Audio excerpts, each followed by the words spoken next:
أعوذ بالله من الشيطان الرجيم بسم الله الرحمن الرحيم إنما يأمر مساجد الله من آمن بالله واليوم الآخر وأقام الصلاة وآتى الزكاة ولم يخش إلا الله فعسى أولئك أن يكونوا من المهتدين صدق الله مولانا العظيم وصدق رسوله النبي الحبيب الكريم ونحن على ذلك لمن الشاهدين والشاكرين والحمد لله رب العالمين ربي صل وسلم وبارك عليه قال الله تعالى في شأن حبيبه آمرا ومخبرا إن الله وملائكته يصلون على النبي يا أيها الذين آمنوا صلوا عليه وسلموا تسليما صلى الله على سيدنا محمد صلى الله على سيدنا محمد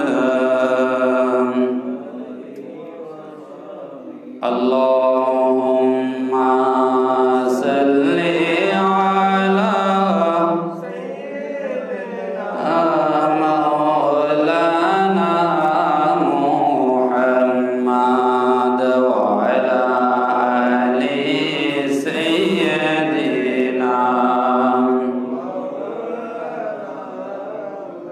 يا رسول الله حبيبي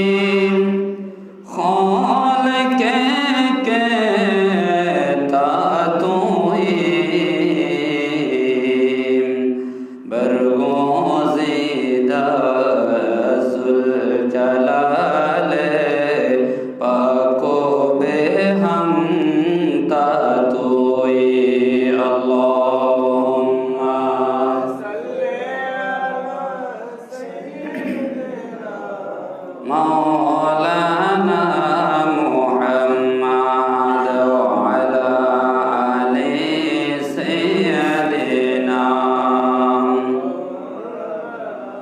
जुमा करके काबा बनाया देहर करके मदीना ज़ैनामाज़े বসে বসে দেখবো সোনার মদিনা আল্লাহুম্মা সাল্লি আলা মাওলানা মুহাম্মদ ওয়া আলা আলি সাইয়্যিদিনা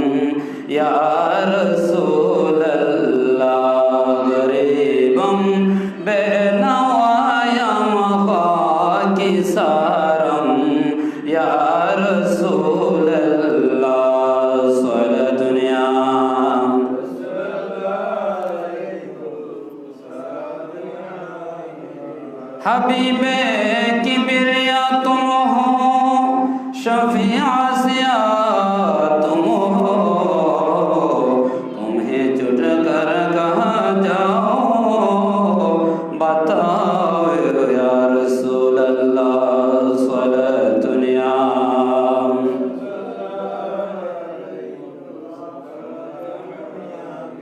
लम याति नज़ीरों का फी नज़रिन मिसले तो न शुदो बैदा जाना।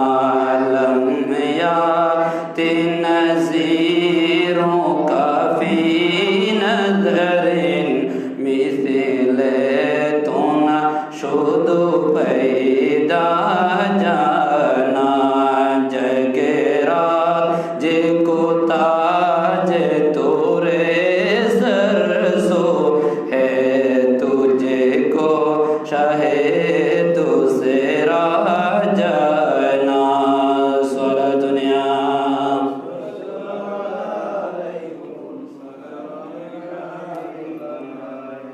উপস্থিত শ্রদ্ধাভাজন মুসল্লিয়ান ইকরাম, দূর দূরান্ত থেকে আগত মেহমান বিন্দু,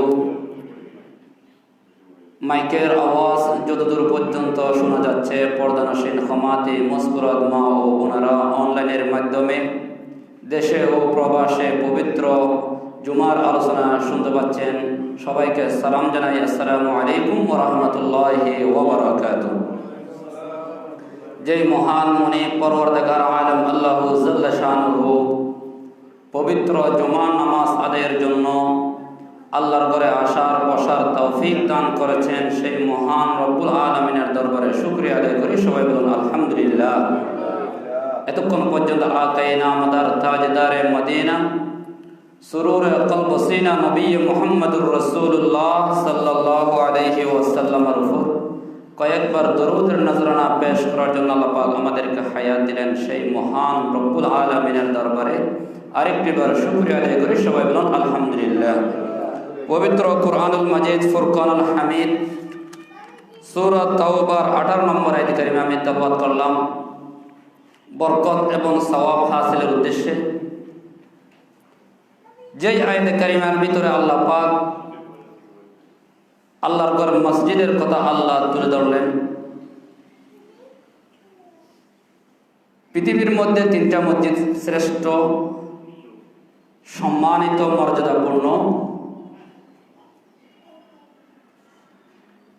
অন্যান্য নবীর যুগের ভিতরে এরকম মসজিদের কোনো ব্যবস্থা ছিল না, মানুষের নামাজের জন্য মসজিদের কোনো ব্যবস্থা ছিল না। মসজিদ ছিল সংকট অন্যান্য নবীর উম্মতের জন্য। এই মসজিদ হচ্ছে আল্লাহ তাআলা রব্বুল আলামিনের ঘর। পৃথিবীর মধ্যে শ্রেষ্ঠ স্থান হচ্ছে, মর্যাদাবান স্থান হচ্ছে, সম্মানিত স্থান হচ্ছে মহান রব্বুল আলামিনের ঘর মসজিদ। জোরে বলেন সুবহানাল্লাহ। এই মসজিদ কেন্দ্র করে আমার নবীজি প্রিয় নবী সাল্লাল্লাহু আলাইহি ওয়াসাল্লাম সাহাবায়ে কেরামদেরকে, সমস্ত প্রাণপ্রিয় সাহাবায়ে কেরামদেরকে মসজিদের নবী শরীফে আমার নবীজি শিক্ষা দিতেন এবং আমার নবীজি তালিম দিতেন, হেদায়েতের বাণী শোনাতেন, কোরআনের বাণী শোনাতেন, হাদিস শরীফ আমার নবীজি তালিম দিতেন। এই মসজিদের নবী শরীফ থেকে আমার নবীজি বললেন, আমার প্রাণপ্রিয় সাহাবায়ে কেরাম, মসজিদ হচ্ছে আমার নবীর উম্মতের নরনারীর জন্য ইসলামের প্রাণ কেন্দ্র, শ্রেষ্ঠ স্থান। জোরে বলেন সুবহানাল্লাহ। আমার নবীজির আমার নবীজি রাষ্ট্র পরিচালনা করেছেন, সমাজ পরিচালনা করেছেন। আমার নবীজি মদিনাতুল মুনাওয়ারা পরিচালনা করেছেন, মক্কায়ে মুআজ্জামা পরিচালনা করেছেন। সব কিছু মসজিদে নবী শরীফ থেকে আমার নবীজি সেখান থেকে পরামর্শের মাধ্যমে, সাহাবায়ে কেরামের পরামর্শের মাধ্যমে সব কিছুর ব্যবস্থা করতেন মসজিদ থেকে। জোরে বলেন সুবহানাল্লাহ। এই শিক্ষা আমাদেরকে দিয়েছিলেন, কিন্তু আমরা আজকে সেই নবীর আদর্শ থেকে আমরা সরে দিলাম, তার কারণে আজকে মুসলমান জাতির উপর বিপদ, একের পর এক একটা বিপদ আসতেছে। কারণ নবীর পথ থেকে যখন সরে যাবে, আল্লাহ রসুল বলেছেন আমার পথ থেকে যখন সরে যাবে তাহলে তোমাদের কাছে অতি নিকটে কিয়ামতের তোমাদের সংকট আসতেছে। যারা নবীর আদেশ মানবে, নবীর কথা চলবে, নবী যেভাবে আমাদেরকে শিক্ষা দিয়েছেন সেইভাবে পর্যবেক্ষণ করবে, আমার নবীজি বললেন সেই উম্মতকে কেউ কোনোদিন ক্ষতি করতে পারবে না। বলেন সুবহানাল্লাহ। আজকে আমরা মুসলমান মুনাফিক হয়ে গেলাম, মুসলমানের ভিতরে মুসলমান নাই, আমাদের ভিতরে হিংসা ফাসাদ, আমাদের হাসাদ বেড়ে গেল, হিংসা বেড়ে গেল। আজকে বিধর্মীরা আমাদের উপর আক্রমণ করে, আল্লাহর ঘরের মসজিদের উপর আক্রমণ করে। কি অবস্থা! মুসলমানের বুকে তাজা রক্ত থাকতে কখনো আল্লাহর ঘরে হামলা করতে পারে না, কিন্তু আজকে কেন পারতেছে? আমরা তো কি হয়ে গেলাম? আমরা মুনাফিকের চরিত্র আমাদের কাছে চলে আসলো। আমরা মুসলমান দাবি করি, কিন্তু আমাদের প্রকৃত ঈমান আমাদের ভিতরে নাই। ঠিক কিনা কথা বলেন? যদি আমাদের ভিতরে বদরের যুদ্ধের সাহাবায়ে ইকরাম যেভাবে যুদ্ধ করেছেন, কিন্তু 313 জন নিয়ে এই বদরের যুদ্ধের ভিতরে যুদ্ধ করেছেন, আর কাফের মুশরিকদের সংখ্যা ছিল 1000-এর উপরে, কিন্তু আমার নবীজি বললেন আমার ভিতরে সংখ্যা কম হলো, আমার সাহাবায়ে কেরামের ভিতরে ইমানের তেজ বেশি ছিল, আমি রসুলকে বেশি মহব্বত করত, তার কারণে তারা পরাজয় হয়েছিল বদরের যুদ্ধের ময়দানে, আমার নবীজি জয়লাভ করেছেন। জোরে বলেন সুবহানাল্লাহ। এটা হচ্ছে নাকি ইমানি মজবুত, ইমানি মহব্বত। আজকে আমরা মুখে ইমানদার দাবি করি, কিন্তু আমরা কি করি? মুনাফিকের চরিত্র আমাদের প্রত্যেক মানুষের কাছে রয়েছে।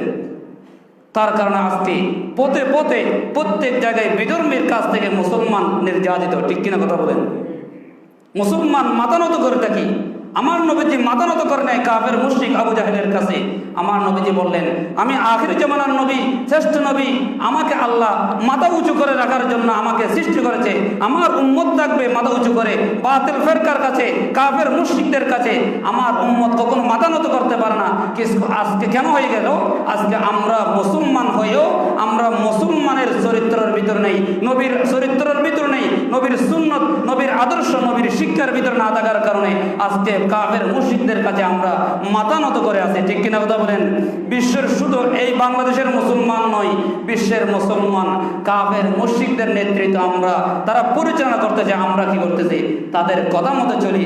এটা হচ্ছে দেখি কেন?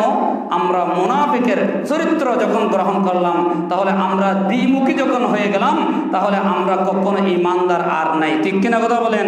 আমার নবীজি বললেন ইসলামের বড় শত্রু হচ্ছে আমার ইসলামকে ধ্বংস করবে, আমার নবীর দিনকে, আল্লাহর দিনকে ধ্বংস করবে একমাত্র কাফের মুশরিকরা নয়, আমার নবীর উম্মত দাবি করবে, টুপি থাকবে, দাড়ি থাকবে, নামাজ পড়বে, সব কিছু করবে, নামদারি মুনাফিকগণ ইসলামকে ধ্বংস করবে। ঠিক কিনা কথা বলেন?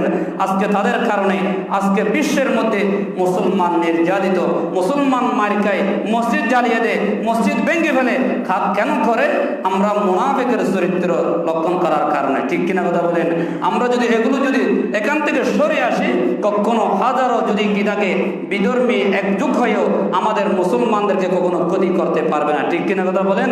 আমাদের কাছে কি থাকতে হবে? ইমানি তেজ থাকতে হবে, ইমানি মহব্বত থাকতে হবে। যদি এই ইমানি মহব্বত থাকে, তাহলে আমাদের দিন ইসলামকে রক্ষা করতে পারবো। ঠিক কিনা কথা বলেন? সেই জন্য আল্লাহ পাক রব্বুল আলামিন বললেন, হাবিব আপনার নবীর উম্মতের জন্য শ্রেষ্ঠ স্থান হচ্ছে মসজিদ, শ্রেষ্ঠ জায়গা হচ্ছে মসজিদ। এই মসজিদ থেকে তাদের কি করবে? সমস্ত ফয়সালা, দ্বীনি ফয়সালা, রাষ্ট্রীয় ফয়সালা সব কিছু মসজিদ থেকে যাবে। বলেন সুবহানাল্লাহ। আজকে তো মসজিদ থেকে হয় না, সবগুলো বাইরে থেকে হয়। ঠিক কিনা কথা বলেন? যখন আমরা এই শিক্ষা দেখে, এই আদর্শ দেখে যখন সরে গেলাম, আমাদের কাছে মুসিবত আসতেছে। আল্লাহ পাক রব্বুল আলামিন বললেন এই শ্রেষ্ঠ জায়গা শুধু আমার সাহাবায়ে কেরাম তোমাদেরকে আদর্শ শিক্ষা দিয়েছেন, আউলিয়া কেরাম শিক্ষা দিয়েছেন। আমার নবীর মাঝে, উম্মতের মাঝে এমন কঠিন বিপদ আসবে যে এই মুহূর্তের সময় মসজিদ থেকে কোনো পরিচালনা চলবে না, মসজিদ থেকে সব বাহির হয়ে যাবে। তখন বুঝতে পারবা তোমাদের কাছে অতি নিকটে কিয়ামত সংঘটিত। ঠিক কিনা কথা বলেন? অবশ্যই আমাদের কাছে চলে আসতেছে। সেই জন্য আল্লাহ পাক রব্বুল আলামিন বললেন মসজিদ এক সময় সংকট ছিল, কম ছিল। পৃথিবীর মধ্যে 3টা মসজিদ শ্রেষ্ঠ মসজিদে হারাম, মসজিদের নববী, মসজিদের আকসা, তিনটা মসজিদ ছাড়া আর কোনো মসজিদ শ্রেষ্ঠ নয় পৃথিবীর মধ্যে। যত বড় মসজিদ হোক না কেন, তিনটা মসজিদের সেই বড় হতে পারবে না, কারণ তিনটা মসজিদের কথা আল্লাহ পাক কোরআনের পাকের মধ্যে আল্লাহ পাক তুলে ধরলেন। এবং এই মসজিদ এক সময় কম ছিল, মানুষ নামাজ পড়তে কষ্ট হতো। আমার নবীজি দোয়া করলেন, আল্লাহ আমার উম্মত তো আজান দেবে, তখন মসজিদে তো দূর দূরান্ত, নামাজ পড়তে কষ্ট হবে। আল্লাহ নবীর দোয়ার বদলতে আল্লাহ নবীজি বললেন সমস্ত পৃথিবীর জায়গাকে আল্লাহ মসজিদ করে দিলেন। জোরে বলেন সুবহানাল্লাহ। আল্লাহ কত সুযোগ করে দিলেন, নবীর উম্মতের উসিলায় পেলাম, নবীর উসিলায় পেলাম। আল্লাহ বললেন, হাবিব আপনার উম্মতের জন্য, কিন্তু অন্যান্য নবীর, মুসা নবীর উম্মত, ঈসা নবীর উম্মতের জন্য নামাজ ছিল 3 ওয়াক্ত 2 ওয়াক্ত ছিল। তখন তারা কি করতো, ওই নির্দিষ্ট মসজিদের মধ্যে এসে নামাজ পড়তে হতো। আল্লাহ বললেন, হাবিব আপনার টেনশন করতে হবে না, যেখানে আজান দিয়েছে, আজান শুনেছে, সাথে সাথে নামাজের ওয়াক্ত হওয়ার সঙ্গে সঙ্গে সেই স্থানে যাই নামাজের বানিয়ে দাঁড়িয়ে নামাজ শুরু করলে আল্লাহ বললেন পৃথিবীর সমস্ত জায়গা, সমুদ্র বলেন, পাহাড় বলেন, আকাশপথ বলেন, সব কিছু আপনি নবীর উম্মতের জন্য নামাজের জায়গা মসজিদ বানাই দিলাম। জোরে বলেন সুবহানাল্লাহ। কত সুযোগ আমরা পেলাম, কিন্তু আজকে এই মসজিদ আমরা প্রত্যেকটা মহল্লায় মহল্লায়, গ্রামে গ্রামে অনেক মসজিদ হয়ে গেছে, হয়েছে না? এক সময় মসজিদ কম ছিল, এখন দিন দিন মসজিদ হবে। সৈয়দনা ইব্রাহিম খলিলুল্লাহ আল্লাহর ঘর খানে কাবা যখন বাঁধতেছেন, আল্লাহ তাআলা বললেন, হাবিবুল্লাহ, এ কলিমুল্লাহ, এই আমার নবীর উম্মতগণ তোমরা শোনো, এই মসজিদ বাইতুল্লাহ শরীফ যখন ইব্রাহিম খলিলুল্লাহ যখন নির্মাণ করতেছেন, বানার পরে কিছু পাথর যখন রয়েছেন, আল্লাহ তাআলার কাছে প্রশ্ন করলেন, হে বারিক ইলাহি, এই পাথরগুলো কি করব? আল্লাহ তাআলা বললেন, এই ইব্রাহিম খলিলুল্লাহ, এই পাথরগুলো তোমার কাছে আছে। ওয়াযিন ফিন নাসি বিল হাজ্জি ইয়াতুকা রিজালা ওয়া আলা কুল্লি দামির ইয়াতুন। আমার আল্লাহ বললেন, ও আমার খলিলুল্লাহ, আপনার কাছে হচ্ছে নিক্ষেপ করান এবং ডাক দেন, হজের জন্য ডাক দেন, এবং যখন নিক্ষেপ করবেন এবং যখন ডাক দিবেন, এবং যেই ডাক দেওয়ার সঙ্গে সঙ্গে যেই স্থানের মধ্যে কি পড়বে, পাথরগুলো সরিয়ে সরিয়ে যাবে। শুধু বাংলাদেশে নয়, মক্কা শরীফ ও মদিনা শরীফে নয়, এবং আপনার কাজ হচ্ছে কি নিক্ষেপ করা, এবং এই পাথর সমস্ত এক একটা পাথর বিভিন্ন রাষ্ট্রের স্থানে জায়গায় জায়গায় আমি আল্লাহ আমার রহমতের ফেরেশতার মাধ্যমে ফেলে দেব। সেই স্থানের মধ্যে কিয়ামতের আগে আগে একটা মসজিদ হয়ে যাবে। জোরে বলেন সুবহানাল্লাহ। আল্লাহ তাআলা কত সুযোগ করে দিলেন। আল্লাহ তাআলা বললেন, হজের জন্য তাকে আহ্বান করো, ডাকো, কারণ এই খানায় কাবা বানলাম, আমার ঘর শুধু মানুষ দেখার জন্য নয়, ঘুরার জন্য নয়। আল্লাহ বললেন, এখানে আসবে, তাওয়াফ করবে, নামাজ পড়বে, রুকু করবে, সিজদা করবে, ইতিকাফ করবে, আল্লাহকে তাওয়াফের মাধ্যমে লব্বাইক বলে বলে আল্লাহকে হাজিরা দেওয়ার জন্য, নামাজের জন্য এই স্থানকে আমি আল্লাহ বানিয়ে দিলাম। জোরে বলেন সুবহানাল্লাহ। পৃথিবী যখন সর্বপ্রথম আল্লাহ পাক সৃষ্টি করেছিলেন, সেই সময় কোনো পৃথিবীর মধ্যে কোনো রাষ্ট্র ছিল না, কিছুই ছিল না। সেই সময় ছিল খানায় কাবার, মাটিও ছিল না। আল্লাহ পাক বললেন, আমার ঘর আমি কিভাবে সৃষ্টি করলাম? সেই সময়ের মধ্যে পানি থেকে সমগ্র বিশ্বের মধ্যে পানি ছিল, পানির বুদবুদ উঠতে উঠতে যখন একটা ফেনায় যখন রূপান্তর হয়ে গেল, সেখান থেকে আল্লাহ মাটি রূপান্তর করেন। সেই জন্য আল্লাহ পাক বললেন, পৃথিবীর মধ্যে সর্বশ্রেষ্ঠ জায়গা হচ্ছে দেখি আমার খানায় কাবার মাটি, এবং সমস্ত পৃথিবী সৃষ্টি করার আগে আমি আল্লাহর ঘরে খানায় কাবার মাটি সৃষ্টি করলাম। জোরে বলেন সুবহানাল্লাহ। এই হানায় কাবা কিয়ামত পর্যন্ত থাকবে। যেদিন কিয়ামত কায়েম হবে, আল্লাহ পাক বললেন সমস্ত সব কিছু ধ্বংস হয়ে যাবে, কিন্তু আমার আল্লাহর ঘর হানায় কাবা ধ্বংস হবে না। জোরে বলেন সুবহানাল্লাহ। শুধু হানায় কাবা নয়, বিশ্বের মধ্যে যত মসজিদ আছে, আল্লাহ বললেন সমস্ত মসজিদও সেই দিন কি হয়ে যাবে, যখন কিয়ামত সংগঠিত হয়ে যাবে, তুলার মতো এই মসজিদগুলো হানায় কাবার সঙ্গে লেগে যাবে। তখন আল্লাহ তাআলা বললেন, দুইটা জিনিস সেই দিন ধ্বংস হবে না, একমাত্র আমার কোরআন, কোরআনুল কারীম ফুরকানুল হামিদ ধ্বংস হবে না। 2 নম্বর আমার ঘর, আল্লাহর ঘর মসজিদ ধ্বংস হবে না। জোরে বলেন সুবহানাল্লাহ। সেজন্য আল্লাহ পাক রব্বুল আলামিন সূরা তাওবার 18 নম্বর আয়াত কারিমের মধ্যে বললেন, বিসমিল্লাহির রহমানির রহিম, ইন্নামা ইয়া'মুরু মাসাজিদাল্লাহি মান আমানা বিল্লাহি ওয়াল ইয়াউমিল আখির। আল্লাহ তাআলা বললেন, এই মসজিদ তারা কি করবে? রক্ষণাবেক্ষণ করবে, পরিচালনা করবে। কারা করবেন? ইন্নামা ইয়ামুরু মাসাজিদাল্লাহ। এবং গ্রামে গ্রামে শহরের মধ্যে মসজিদ হবে। ওই মসজিদগুলো এমন কিছু বান্দা আছে, ওই বান্দাগুলো কি করে? মান আমানা বিল্লাহি, আল্লাহকে দেখে নেয়, ফেরেশতা দেখে নেয়, নবী দেখে নেয়, আল্লাহকে না দেখার পর ঈমান আনে, বিশ্বাস করে, ওয়াল ইয়াউমিল আখির, এবং পরকালকে বিশ্বাস করে, ওই ব্যক্তিরা আমার ঘর পর্যবেক্ষণ করবে। জোরে বলেন সুবহানাল্লাহ। এরপর আল্লাহ তাআলা বলেন ওয়া আতাজ যাকাত ওয়া আকামাস সালাহ। শুধু কি করবেন? পরকালকে বিশ্বাস করতে হবে না, আল্লাহ বললেন নামাজও পড়তে হবে। আমার মসজিদ, আমার ঘর যখন কি করবে? পরিচালনা করবে, ওই মসজিদ যখন পর্যবেক্ষণ করবে, তার থেকে নামাজ পড়তে হবে, নামাজ পড়বে এবং আমার ঘর কি করবে? পরিচালনা করবে। ওয়া আতাজ যাকাত, যখন যাকাত পরিমাণ যখন মাল হয়ে যাবে, আমি আল্লাহর রাস্তায় তারা দান করবে। জোরে বলেন সুবহানাল্লাহ। এরপর আল্লাহ তাআলা বলেন ওয়ালাম ইয়াখশা ইল্লাল্লাহ, আল্লাহ বললেন আল্লাহ ছাড়া কাউকে দুনিয়ার মধ্যে ভয় করে না। তাকে যদি মসজিদ যদি ওই পর্যবেক্ষণ করতে গিয়ে দুনিয়ার কোনো ভয় দেখায়, কোনো যদি ভয় আসে, আল্লাহ বললেন ওই বান্দা তুমি ভয় করে না, আমি আল্লাহ তোমার সঙ্গে রইলাম। জোরে বলেন সুবহানাল্লাহ। আল্লাহ বলেন আমার ঘর বানবে, ওই সময়ের ভিতরে কি আসবে? অনেক মানুষের বাধা আসবে ঘর নির্মাণ করতে গিয়ে। আল্লাহ বললেন ওয়ালাম ইয়াখশা ইল্লাল্লাহ, তোমার কোনো ভয় করতে হবে না, আমি আল্লাহ তোমাকে আমার ঘর নির্মাণের জন্য সাহায্য করবো। জোরে বলেন সুবহানাল্লাহ। ফাআসা উলাইকা আন ইয়াকুনু মিনাল মুহতাদিন, আল্লাহ বললেন যারা এইরকম করবে, এরকম মসজিদ পরিচালনা করবে, মসজিদ নির্মাণ করবে, রক্ষণাবেক্ষণ করবে, আল্লাহ বললেন যার ভিতরে ঈমান থাকবে, নামাজ পড়বে, পরকালকে বিশ্বাস করবে, ও আতাজ যাকাত, যাকাত দান করবে, আল্লাহ তাআলা বললেন সেই ব্যক্তি সৎপথপ্রাপ্ত এবং হেদায়েত প্রাপ্ত পথ হিসেবে, ঈমানদার হিসেবে আমি আল্লাহর কাছে পরিচয় পেয়ে যাবে। জোরে বলেন সুবহানাল্লাহ।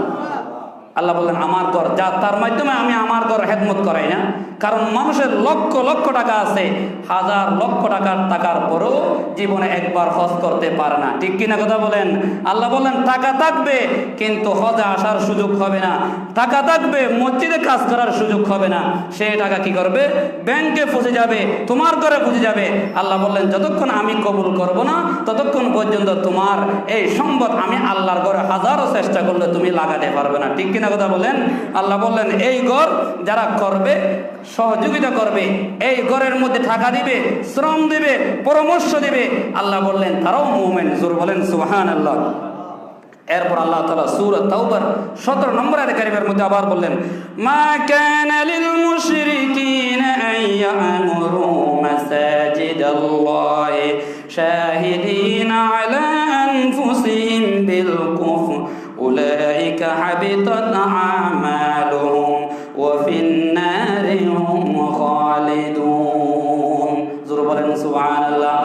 আল্লাহ তাআলা বললেন এই কাফের মুশরিকরা আমার ঘর পরিচালনা করবে না, পর্যবেক্ষণ করবে না, একমাত্র মুমিন করবে। আল্লাহ তাআলা বললেন মা কানা লিল মুশরিকিনা আন ইয়ামুরু মাসাজিদাল্লাহ। আল্লাহ বললেন মুশরিক কাফের যারা আমাকে আল্লাহকে অস্বীকার করে, গায়রুল্লাহকে মানে মূর্তি পূজা করে, তাদের কাজ আমার আল্লাহর খেদমত করার নয়। আমার ঘর নির্মাণ করবে, আমার ঘর পরিচালনা করবে, ঝাড়ু দেবে, আমার ঘর কি করবে? এই ঘরের খেদমত করবে একমাত্র আমার আল্লাহর বান্দার মুমিনগণ। জোরে বলেন সুবহানাল্লাহ। শাহিদিন আলা আনফুসিহিম বিল কুফরি, যারা কুফরি করে তাদের টাকা দিয়ে, তাদের সম্পদ দিয়ে এই মসজিদ পরিচালনা করবে না। উলাইকা হাবিতাত আমালুহুম, আল্লাহ বললেন তাদের কর্ম হচ্ছে নিষ্ফল। দুনিয়ার যা করুক না কেন, যারা কুফরি করে, কুফরি করার পরে যদি মসজিদে টাকা দেয় এবং মুশরিক হওয়ার পরে যদি টাকা দেয়, উলাইকা হাবিতাত আমালুহুম, আল্লাহ বললেন তাদের যত ভালো কাজ করুক না কেন, যতক্ষণ ঈমান থাকবে না ততক্ষণ পর্যন্ত উলাইকা হাবিতাত আমালুহুম, তাদের আমল নিষ্ফল, নষ্ট করে দিলাম। জোরে বলেন সুবহানাল্লাহ। আল্লাহ বললেন তাদের আমল নষ্ট করে দিলাম, এগুলো আমল লাগবে না। ওয়াফিন নারি হুম খালিদুন, চিরকাল কোথায় থাকবে? আল্লাহ বললেন জাহান্নামে থাকবে। যদি জাহান্নাম থেকে হাজারো চেষ্টা করে, আল্লাহ বললেন আসার কোনো সুযোগ নেই। কারণ আমার ঘর যদি নির্মাণ করতে হয়, আমার ঘরের খেদমত করতে হয়, তাহলে কি করতে হবে? সর্বপ্রথম মান আমানা বিল্লাহ, আল্লাহর প্রতি ঈমান আনতে হবে। জোরে বলেন সুবহানাল্লাহ। হযরত ওসমান বিন আফফান রাদিয়াল্লাহু তাআলা আনহু কলেন নবী সাল্লাল্লাহু আলাইহি ওয়াসাল্লাম, আমার নবী যে বললেন বানাল্লাহু লাহু বাইতান ফিল জান্নাহ, যেই মসজিদ মান বানা লিল্লাহি মসজিদান বানাল্লাহু লাহু বাইতান ফিল জান্নাহ। আমার নবীজি বললেন, যেই মসজিদ কি করবে, নির্মাণ করবে, মসজিদে টাকা দেবে, মসজিদের কোনো প্রয়োজনে কিছু লাগতেছে তারা সাহায্য সহযোগিতা করবে, কারণ এটা তো দুনিয়ার কোনো মানুষের ঘর নয়, আমি রব্বুল আলামিনের ঘর। আমি আল্লাহ চাইলে, আল্লাহ বলেন ওয়াল্লাহুল গনি ওয়া আনতুমুল ফুকারা, আল্লাহ বলেন আমি গরিব নই, আমি মানুষদেরকে দিই, মানুষদের টাকা দিয়ে, আমার বান্দার টাকা দিয়ে আমার ঘর আমি আল্লাহ পরিচালনা করাই। জোরে বলেন সুবহানাল্লাহ। আল্লাহ তাআলা বললেন আমি চাইলে কি করতে পারতাম, এই ধ্যান করা জামা মসজিদ মাটি ফেটে আল্লাহ তুলতে পারতেন, ক্ষমতা আছে কি নেই? কথা বলেন, আছে কি নেই? আল্লাহ বললেন আমি গায়েবে তুলে দিতে পারতাম।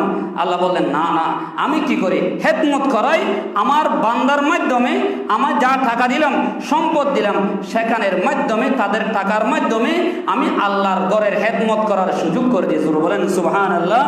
এই ঘরের মধ্যে যারা খেদমত করবে, মসজিদে টাকা দেবে, পরামর্শ দেবে, মসজিদ পরিচালনা করবে, আল্লাহ বললেন আমার জন্য দুনিয়ার খেদমত করেছ, আমার ঘর নির্মাণ করেছ, বানাল্লাহু লাহু বাইতান ফিল জান্নাহ। আল্লাহ বললেন সেই বান্দার মুমিন নরনারীর জন্য জান্নাতের ভিতরে আমি আল্লাহ তার জন্য একটি জান্নাতে ঘর বানাবো। জোরে বলেন সুবহানাল্লাহ। সালাতুনিয়া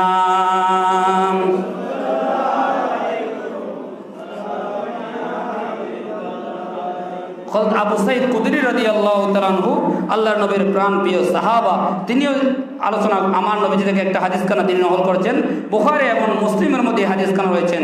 ইযা রাআইতুমুর রাজুলা ইয়াতাআহাদুল মসজিদ ফাশহাদু লাহু বিল ঈমান।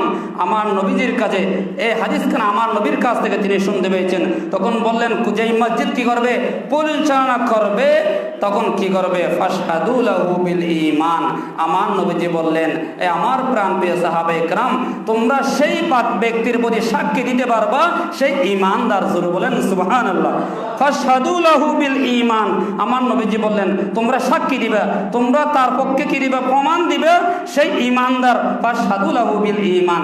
ঈমানদার স্যার আল্লাহর ঘরের কেউ খেদমত করে না, ঠিক কিনা কথা বলেন? যারা ঈমানদার সারা কি করে, আল্লাহর ঘরের খেদমত করে। ইন্নামা ইয়ামুরু মাসাজিদাল্লাহি মান আমানা বিল্লাহি ওয়াল ইয়াউমিল আখির ওয়া আকামাস সালাহ ওয়া আতাজ যাকাত।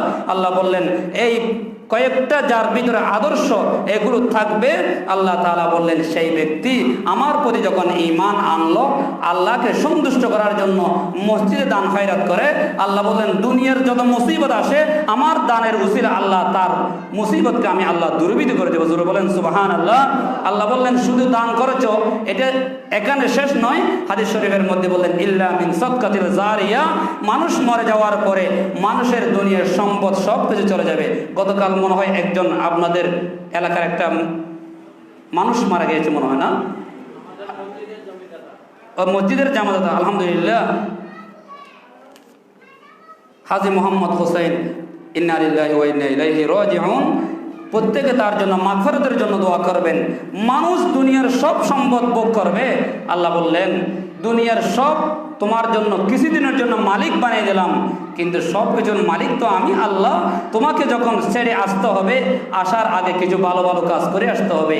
ইল্লা মিন সাদকাতিল জারিয়া, মসজিদ মাদ্রাসায় যারা দান করে ওই দান আল্লাহ বলেন বিটা যাবে না। কিয়ামতের মুসিবতের সময় আপন সন্তান, আপন স্ত্রী, আপন বউ, আপন বাবা, আপনার আপন ভাই, যাকে কুলে নিয়ে বড় করেছেন, যাকে আপনার সন্তানকে বড় করেছেন, একটা সওয়াবের জন্য আপনি বেঁচে যাবেন। তখন ওই মুহূর্তের মুসিবতের সময় আপনাকে পার করাবে না। আল্লাহ বললেন সমস্ত রহমতের ফেরেশতাদেরকে অর্ডার দেবে, হে রহমতের ফেরেশতাগণ, এই বান্দার প্রতি কোনো আমল আছে কিনা তোমরা আগে তালাশ করো।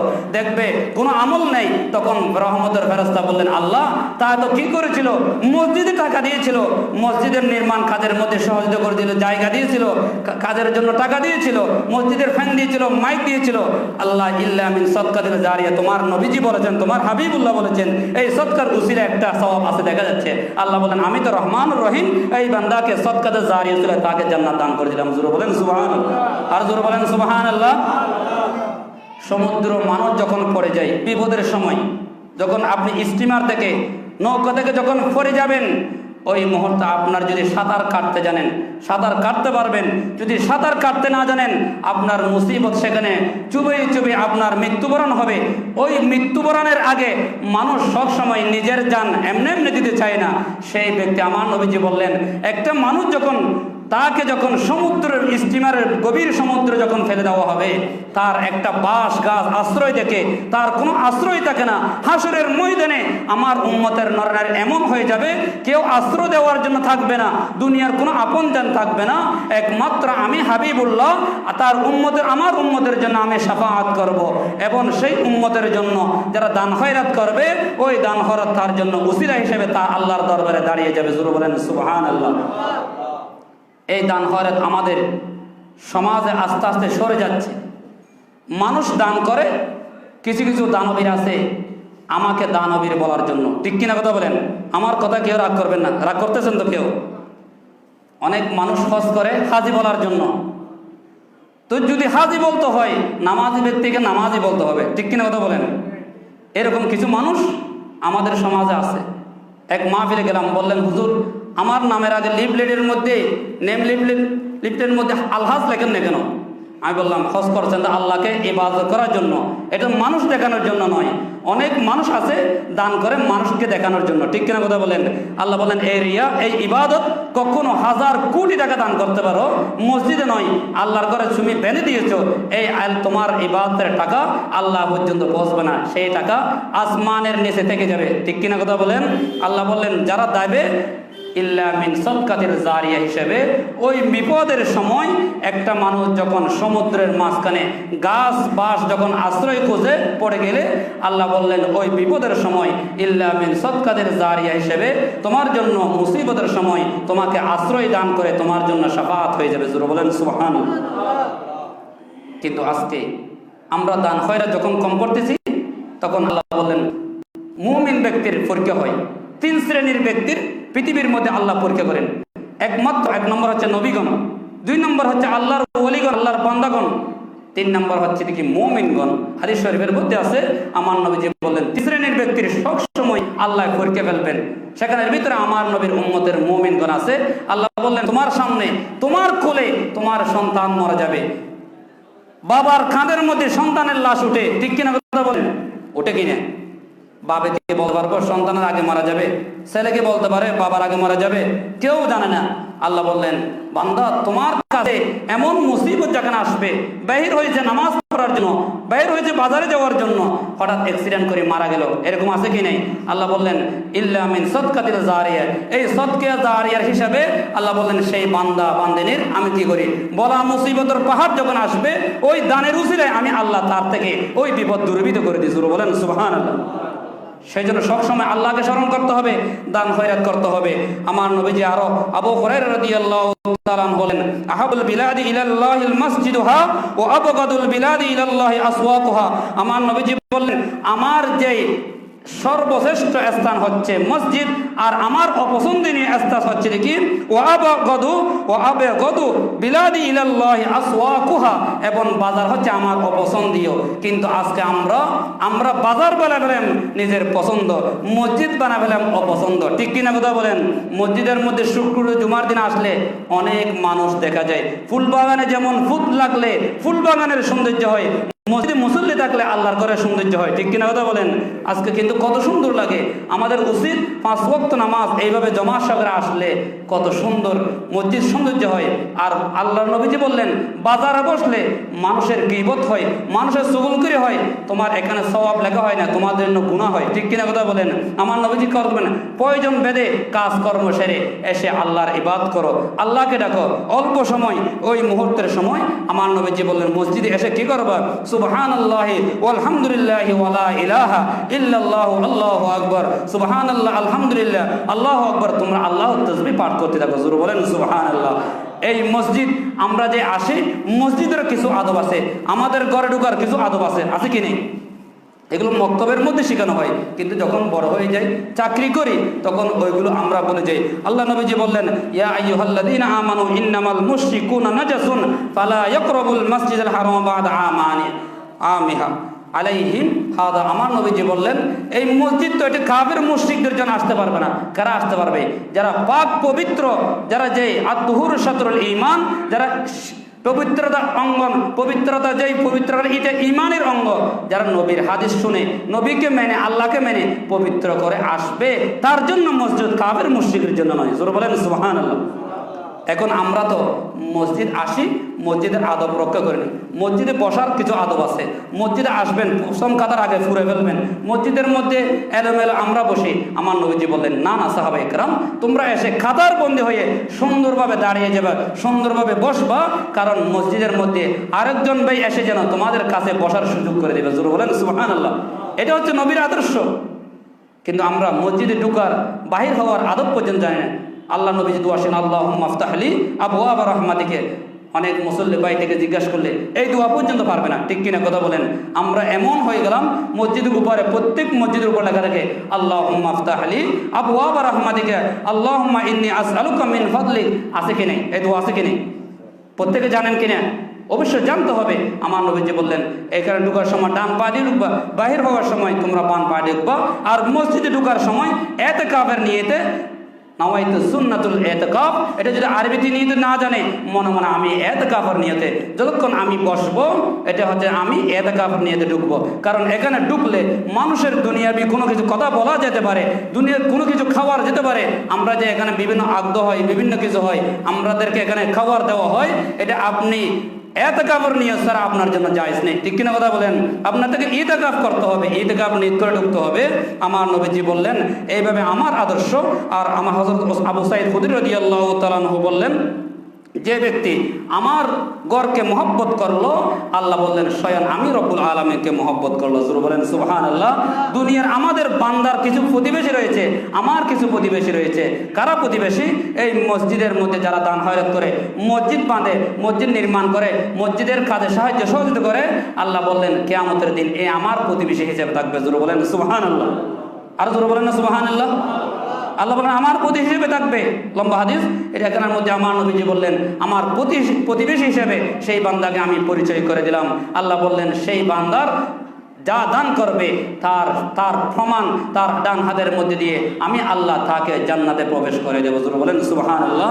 কারণ এই দান খয়রাত আমাদের করতে হবে, কিয়ামত পর্যন্ত করতে হবে। এই মসজিদ চাকমা, হিন্দু, বৌদ্ধ এসে এই মসজিদ রক্ষা করবে না। আমরা ইমানদার, আমাদের রক্ষা করতে হবে। ঠিক কিনা কথা বলেন? কিছুদিন আগে আমাদের বাংলাদেশ সহ এখন ইসকন্দের যেই ষড়যন্ত্র শুরু হয়ে গেছে, তারা যে আমরা মন্দির পাহারা দিল, আমাদের কিছু ভাই পাহারা দিতে গিয়ে আমার মসজিদের উপর, আল্লাহর ঘরের উপর আক্রমণ হয়েছে। ঠিক কিনা কথা বলেন? আপনারা মিডিয়ার মাধ্যমে দেখতে পেয়েছেন, বহু মসজিদের মধ্যে আক্রমণ করেছে, বহু মুসলমানকে নির্যাতন করেছে। কারণ আমরা একবদ্ধতা নয়, আমরা ইমানের মধ্যে আমরা কমজোর, আমরা ইমানের ভিতরে আমরা দুর্বলতার কারণে আজকে মুসলমান পদে পদে মার খায়। ঠিক কিনা কথা বলেন? আমাদের কি করতে হবে? আমাদেরকে বদরের যুদ্ধের সাহাবায়ে কেরাম যেভাবে ইমানই মজবুত ছিল, আমাদের একবদ্ধতা থেকে, আমাদের মুনাফিকি চরিত্র ছেড়ে আমরা ইমানই মহব্বত নিয়ে আমার একতা অবস্থায় থাকতে হবে। ঠিক কিনা কথা বলেন?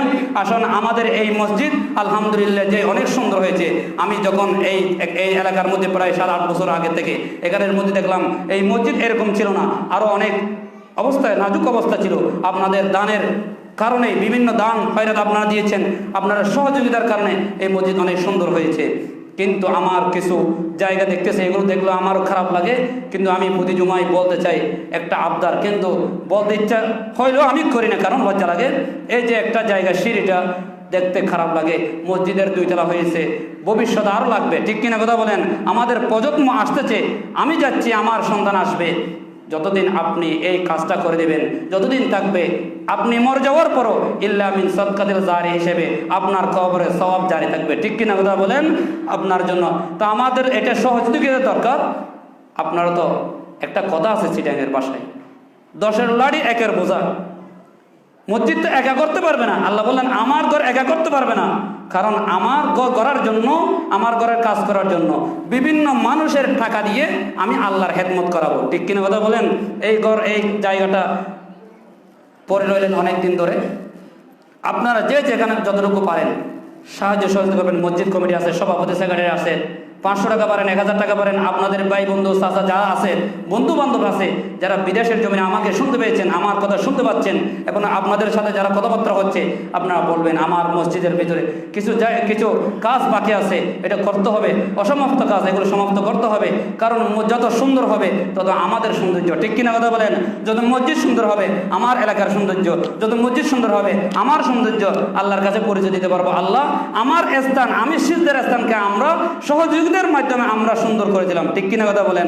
আল্লাহ পাক আমাদের প্রত্যেককে এই মসজিদে বেশি বেশি দান খয়রাত করার তৌফিক দান করুক। ওয়া আখিরু দাওয়ানা আলহামদুলিল্লাহি রাব্বিল আলামিন। যারা সারা গাছ নামাজ পড়েন সারা গাছ আদায় করে নিন। আসসালামু আলাইকুম ওয়া রাহমাতুল্লাহি ওয়া বারাকাতুহু।